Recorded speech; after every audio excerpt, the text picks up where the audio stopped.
ಇದೆಲ್ಲವೂ ಕೂಡ ನಮ್ಮ ಒಳಗಿದೆ. ಬ್ರಹ್ಮಾಂಡದಲ್ಲಿ ಏನಿದೆ ಅದನ್ನು ವಿಜ್ಞಾನಿಗಳು ಇವತ್ತು ಒಪ್ಕೊಳ್ಳೋದನ್ನ, ಅವರು ಕೂಡ ವಿಸ್ಮಯ ಪಡೋದನ್ನ ನಾವು ಕಾಣ್ತೇವೆ. ಹೊರಗೆ ಏನಿದೆಯೋ, ಬ್ರಹ್ಮಾಂಡದಲ್ಲಿ ಏನಿದೆಯೋ ಅದೆಲ್ಲವೂ ಕೂಡ ನಮ್ಮ ದೇಹದಲ್ಲಿದೆ. ಹೀಗಾಗಿ ಬ್ರಹ್ಮಾಂಡ ಹೆಚ್ಚು, ಪಿಂಡಾಂಡ ಕಮ್ಮಿ ಅಂತಲ್ಲ, ಅದು ಹೆಚ್ಚಲ್ಲ, ಇದು ಕಡಿಮೆ ಅಲ್ಲ, ಎಲ್ಲವೂ ಸಮವೇ.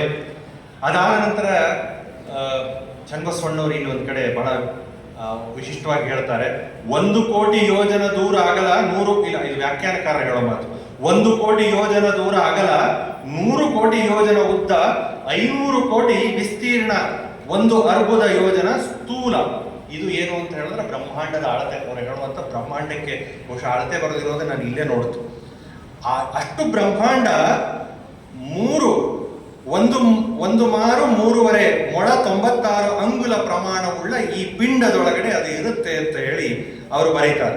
ಹೇಗೆ ಅಂಗಿ ಬಟ್ಟೆಗಳ ಒಳಗಡೆ ನಮ್ಮ ಅವಯವಗಳು ಅಡಗಿವೆಯೋ, ಕಣಜಗಳಲ್ಲಿ 18 ಬಗೆಯ ಧಾನ್ಯಗಳು ಅಡಗಿವೆಯೋ, ಬತ್ತಳಿಕೆಯಲ್ಲಿ ಬಾಣಗಳು ಹೇಗೆ ಅಡಗಿವೆಯೋ ಹಾಗೆ ಎಲ್ಲವೂ ಅಡಗಿದೆ ಅಂತ ಹೇಳಿ ಅನೇಕ ಉಪಮೆಗಳನ್ನು ಕೊಟ್ಟು ಹೇಳ್ತಾ ಹೋಗ್ತಾರೆ. ಅದಾದ ನಂತರ ಈ ಪಿಂಡ ಸಂಗ್ರಹದಲ್ಲಿ ಏನ್ ಮಾಡ್ತಾರೆ ಅಂತ ಹೇಳಿದ್ರೆ, ಈ ದೇಹದಲ್ಲಿರುವಂತಹ ಒಂದೊಂದು ಅಂಶಗಳು ಕೂಡ ಈ ಪಂಚಭೂತಗಳಿಂದಲೇ ಆಗಿರೋದು ಅನ್ನೋದನ್ನ ಬಹಳ ವಿವರವಾಗಿ ಹೇಳೋದನ್ನು ನಾವು ಕಾಣ್ತೇವೆ. ಉದಾಹರಣೆಗೆ ಪೃಥ್ವಿಯಿಂದ ನಮ್ಮ ದೇಹದಲ್ಲಿ 5 ಗುಣಗಳಿವೆ ಅಂತ. ಯಾವುದು ಅಂತ ಹೇಳಿದ್ರೆ ಅಸ್ಥಿ, ಮೂಳೆ, ಮಾಂಸ, ಚರ್ಮ, ನರ ಮತ್ತು ರೋಮ. ಈ 5 ಅಂಶಗಳು ಪೃಥ್ವಿಯ ಅಂಶಗಳು, ಪೃಥ್ವಿಯಿಂದ ಆಗಿರುವಂತಹದ್ದು. ಅದಾದ ನಂತರ ಅಪ್ಪನಿಂದ ಯಾವ್ದು? ಅಪ್ಪು ಅಂದ್ರೆ ನೀರು ಅಂತ ಹೇಳಿ. ನೀರಿನಿಂದ ಯಾವ್ದಾಗಿದೆ ಅಂತ ಹೇಳಿದ್ರೆ ಶ್ಲೇಷ್ಮ, ನಾವೇನು ಕಫ ಅಂತ ಕರಿತೀವಲ್ಲ ಅದು ಶ್ಲೇಷ್ಮ. ಮೂತ್ರ, ಬೆವರು, ಶುಕ್ಲ ಮತ್ತೆ ರಕ್ತ. ಈ 5 ಅಪ್ಪುವಿನಿಂದ ಆಗಿರುವಂತಹದ್ದು. ಅನಂತರ ಅಗ್ನಿಯಿಂದ ಆಗಿರುವಂತಹದ್ದು ಕ್ಷುದೆ, ತೃಷ್ಣೆ. ಕ್ಷುದೆ ಅಂದ್ರೆ ಹಸಿವು ಅಂತ, ತೃಷ್ಣೆ ಅಂತ ಹೇಳಿದ್ರೆ ಬಾಯಾರಿಕೆ ಅಂತ ಹೇಳಿ. ಅನಂತರ ನಿದ್ರೆ, ಆಲಸ್ಯ, ಮತ್ತೆ ಸಂಘ ಅಂತ ಹೇಳಿದ್ರೆ ಸ್ತ್ರೀ ಪುರುಷ ಸಂಘ, ಅದನ್ನು ಬಯಸುವಂತಹದ್ದು. ಈ 5 ಗುಣಗಳು ಯಾವುದರಿಂದ ಆಗಿದೆ ಅಂತ ಹೇಳಿದ್ರೆ ಅಗ್ನಿಯಿಂದ ಅಂತ ಹೇಳಿ. ಅದಾದ ನಂತರ ವಾಯುವಿನಿಂದ ಆಗಿರೋದು ಯಾವುದು ಅಂತ ಹೇಳಿದ್ರೆ ಇಲ್ಲಿ ಹೇಳ್ತಾರೆ ಓಡೋದು, ನೆಗೆಯೋದು. ಅದಕ್ಕೆ ಸಂಸ್ಕೃತದ ಪದಗಳಿವೆ, ನಾನು ಸರಳವಾಗಿ ಕನ್ನಡದಲ್ಲಿ ಹೇಳ್ತಾ ಇದ್ದೇನೆ. ಸುಳಿಯೋದು, ಹಬ್ಬೋದು, ಅಗಲುವಿಕೆ. ಅಂದ್ರೆ ಒಂದ್ ಕಡೆ ನೆಲೆ ನಿಲ್ಲೋದಿಲ್ಲ. ಅವರಿಗೆ ವಾಯು ಪ್ರಕೃತಿ ಅಂತ ಕರಿತೀವಿ. ಇಲ್ಲಿಂದ ಅಲ್ಲಿಗೆ ಹೋಗ್ಬಿಡ್ತಾರೆ, ಇಲ್ಲಿದ್ದಾಗ ಅಲ್ಲಿ ಓಡೋಗಿರ್ತಾರೆ, ಇವ್ರಿಗೆ ವಾಯು ಪ್ರಕೃತಿ ಅಂತ ಕರಿತೇವೆ.